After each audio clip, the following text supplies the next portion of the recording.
كل سنة وكل أم طيبة وبخير وبألف صحة وبألف سلامة. ويا رب بحق لا إله إلا الله يهون ويصبر قلب كل حد فقد أمه. الأم كيان حلو قوي قوي قوي. استغلوا الفرصة إن أمهاتكم جنبكم، امسكوا فيهم وحاولوا تريحوهم وتنفرهم اللي هم عايزينه. وحتى لو فيها مشقة عليكي وتعب، اعملي كده، ارضيها، جيبي لها اللي نفسها فيه، خففي عنها هم السنين وشقاء السنين.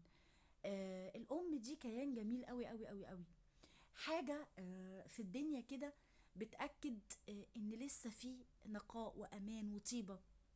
بتحسي ان انتي نايمه وانتي مطمنه لما بتقومي كده، حتى وانتي بعيده عنها وبتكلميها في التليفون او بتسمعي صوتها.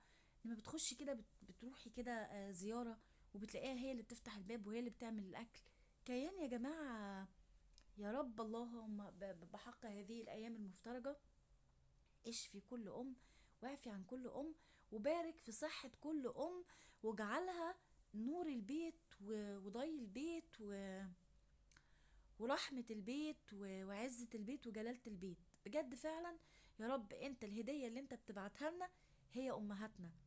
أجمل حاجة في الدنيا بصرف النظر عن كل المشاكل وبصرف النظر عن كل الهموم. الأم في 60 داهية كل الهموم، تحت رجلينا كل المشاكل، في نظرة بس وفي رأي وفي ضحكة من وجود أمك وأبوكي. اللهم احفظ الأمهات والآباء بحق لا إله إلا الله، وهون على كل من فقد الأم والأب.